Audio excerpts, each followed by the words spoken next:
Commander Zexithara's forearms gestured dismissively as the holographic display showed the latest intelligence report. The crystalline beings of the Corvin Collective had been monitoring this new species, humans, for 3 orbital cycles now, and the data was laughably underwhelming. "Look at them," Zexithara clicked to his subordinates, the sound resonating through his diamond-hard exoskeleton. No natural armor plating. No regenerative capabilities. They can't even survive in vacuum for more than a few moments. Their bones break under stress. Their skin tears with the slightest pressure, and they require constant atmospheric regulation just to remain conscious. The hologram zoomed in on a human settlement on the 3rd planet of their star system.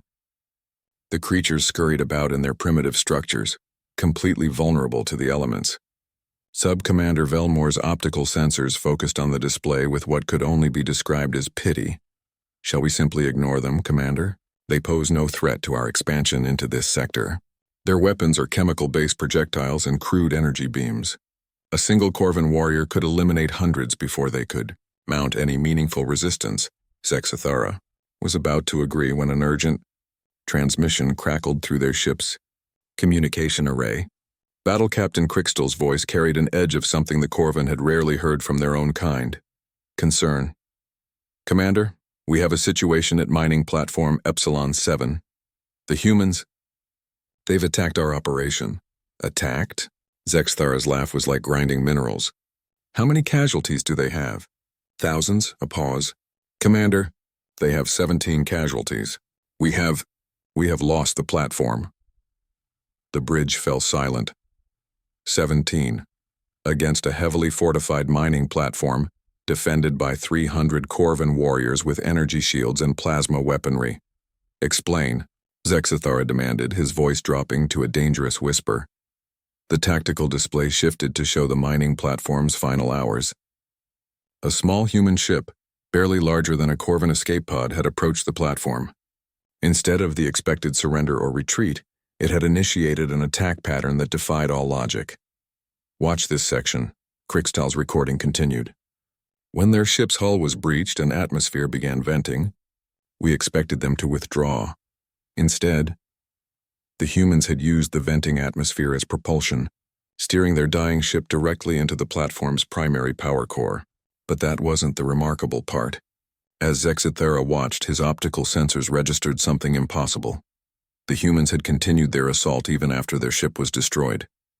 They continued fighting in vacuum," Crixtal reported, disbelief evident in his transmission. "Without environmental suits. For 7 minutes and 33 seconds, they continued their attack run using nothing but personal maneuvering units, suffering from decompression, until they successfully planted explosive charges on our reactor housing." Velmore's exoskeleton shifted nervously. "That's impossible.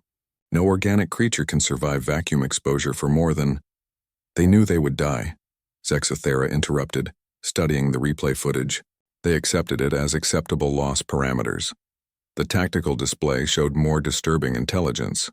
Across 17 different engagement zones, humans were demonstrating the same incomprehensible behavior.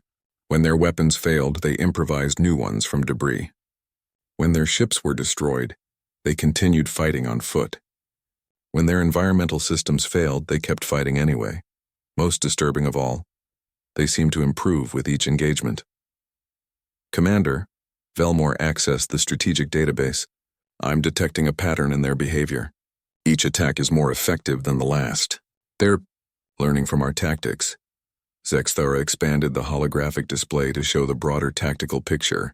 What he saw made his crystalline core temperature drop several degrees. The humans weren't just attacking randomly. They were systematically targeting the Corvin Collective's infrastructure with surgical precision. "They're studying our weaknesses," he realized. "Every engagement is a learning opportunity for them." A new transmission arrived from High Command. Admiral Crixnan's image materialized in full holographic detail, his ancient exoskeleton scarred from 1,000 battles across the galaxy.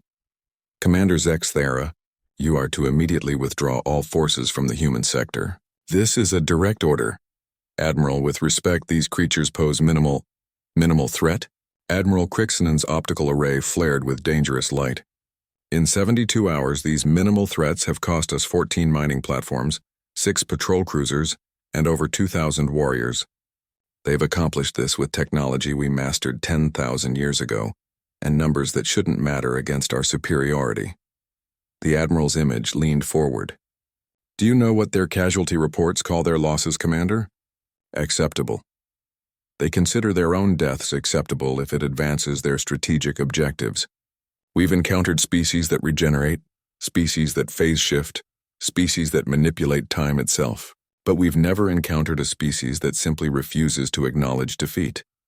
Zexithara reviewed the data streams again. The humans had no advanced technology, no natural evolutionary advantages, no supernatural abilities. They simply kept fighting, kept learning, kept adapting until they found a way to win. Their bodies are fragile, Admiral Crixinen continued, but their will is something we cannot break, and what cannot be broken cannot be conquered. The withdrawal order came through official channels an hour later, as the Corvan fleet prepared to abandon their expansion into human space. Zexithara found himself studying one final piece of intelligence, a human transmission intercepted during the battle for mining platform Epsilon 7.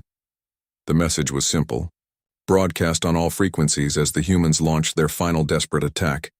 For those who come after us, we held the line. Zexithara's optical sensors dimmed as understanding finally dawned. They had mistaken fragility for weakness. They had seen bodies that could be broken and assumed spirits that could be crushed. They had calculated odds based on numbers and technology, never considering the one variable that couldn't be quantified. The humans didn't fight because they were strong. They fought because they chose to fight, and that choice, Zexithara realized as his ship jumped to hyperspace, was the most terrifying weapon in the universe.